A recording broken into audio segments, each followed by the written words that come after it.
چیزیں پہلی دفعہ سامنے آئیں، آپ نے بیان کیا۔ پہلا سوال غار حرا کے حوالے سے میں آپ سے پوچھنا چاہوں گا کہ اب سے پہلے جب آپ سے کوئی مختصر سوال کیا گیا پہلی وحی اور غار حرا کا، تو آپ نے یہ فرمایا کہ بھئی یہ تو افسانہ ہے اور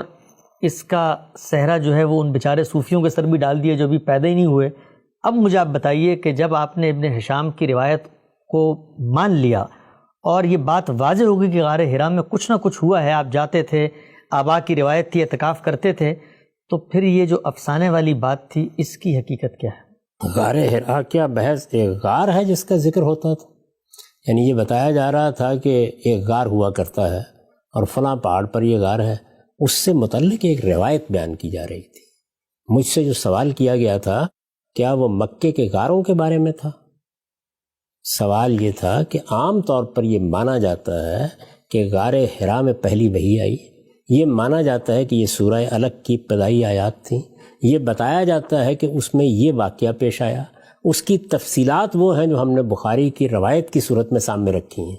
اس کے بارے میں نے بالاجمال کہا تھا کہ یہ ساری داستان محض ایک داستان ہے، اس سے زیادہ کوئی حیثیت نہیں ہے اس کی۔ اسی چیز کو واضح کرنے کے لیے میں نے یہ گھنٹوں گفتگو کی ہے اور آپ کو یہ بتایا ہے کہ نہ غار حرا سے نبوت کی ابتدا ہوئی ہے، نہ وہاں پر پہلی وحی آئی ہے، نہ سورہ الگ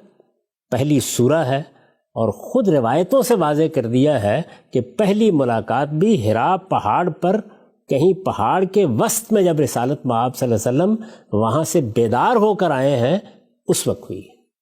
تو اس وجہ سے یہ سارا پس منظر ہے جس کی اب میں نے وضاحت کر دی ہے، جس کو سامنے رکھ کر بالاجمال میں نے ایک جملے میں جواب دیا تھا کہ جس چیز کو آپ خیال کر رہے ہیں کہ وہ ایک واقعہ ہے وہ محض ایک افسانہ ہے۔ ٹھیک، آگے بڑھتے ہیں۔ کچھ غار حرا کے بارے میں غم صاحب عقلی علمی اشکالات آتے ہیں، طالبانہ سوالات ہیں، میں چاہتا ہوں اس پہ بھی ذرا آپ کچھ رہنمائی فرمائیے۔ یہ بتائیے کہ یہ رسالت مآب صلی اللہ علیہ وسلم کے آبا کی روایت تھی، غار میں جاتے تھے، اعتکاف کرتے تھے۔ یہ غار ہم تو وہاں گئے نہیں، جو لوگ گئے ہیں جو دیکھا ہم نے وہ یہ ہے کہ سنا ہے بہت اوپر جا کے بہت چھوٹی سی جگہ ہے، تو یہ اتنے لوگ ہوتے تھے تو یہ غار میں جاتے کیسے تھے؟ اتنے لوگ وہاں بیٹھتے کیسے تھے؟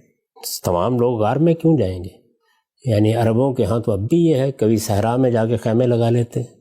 ممکن ہے کہ وہاں پر بھی کچھ لوگ اسی طریقے سے بیٹھ جاتے ہوں جا کے۔ ایک آدھ آدمی اگر کہیں خلوت میں بیٹھنا چاہتا ہے تو اس کے لیے وہ غار بہت کافی ہے، لیکن یہ کہ وہاں جا کر ہی سارا دن ڈیرے ڈالے رکھنا ہے، جس طرح کہ معلوم ہوا روایتوں سے کہ رسالت مآب صلی اللہ علیہ وسلم اگر وہاں تشریف لے گئے تو اپنے اہل و عیال کے ساتھ گئے،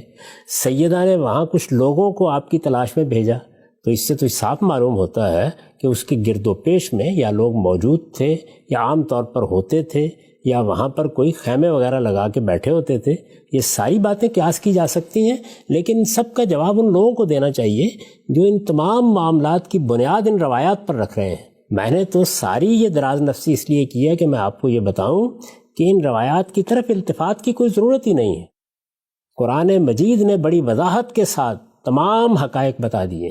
یہ بتا دیا پہلی وحی کس طرح آئی، کس شان کے ساتھ آئی، یہ بتا دیا ہے کہ پہلی سورہ کون سی ہو سکتی ہے، یہ بتا دیا کہ اس کے بعد پھر پے در پے 6 صورتیں کون سی نازل ہوئیں۔ یہ خود قرآن مجید سے تدبر کر کے میں نے آپ کے سامنے دلائل کے ساتھ رکھ دیا، تو مجھے یہ بتائیے کہ اس کے بعد کیا ضرورت ہے، یہاں تک کہ فترہ کیسے آیا، اس فترہ کے بعد پھر سورہ مدثر کس طرح سے نازل ہوئی، وہ سب باتیں بھی واضح ہو گئیں، اور اس میں وہی تنہا مرفوع روایت ہے جابر بن عبداللہ رضی اللہ عنہ کی، جس میں کوئی بہت زیادہ اختلاف بھی نہیں ہے، صرف راوی حضرات نے ایک جگہ بات سمجھنے میں غلطی کی ہے، وہ روایت بالکل درست ہے، قرآن مجید نے جو کچھ بیان کیا اس کے مطابق ہے، وہاں روایت کی قرآن مجید کے ساتھ مطابقت بھی ہو جاتی ہے اور ایک تصویر بھی واضح آ جاتی ہے، اور اس میں بھی دیکھ لیجئے جب دوسری ملاقات ہوئی ہے تو اس میں یہ نہیں معلوم کہ کہاں ہوئی ہے، لیکن رسول اللہ صلی اللہ علیہ وسلم نے وہاں یہ حوالہ ضرور دیا ہے کہ پہلی ملاقات حرا کے پہاڑ پر ہوئی تھی۔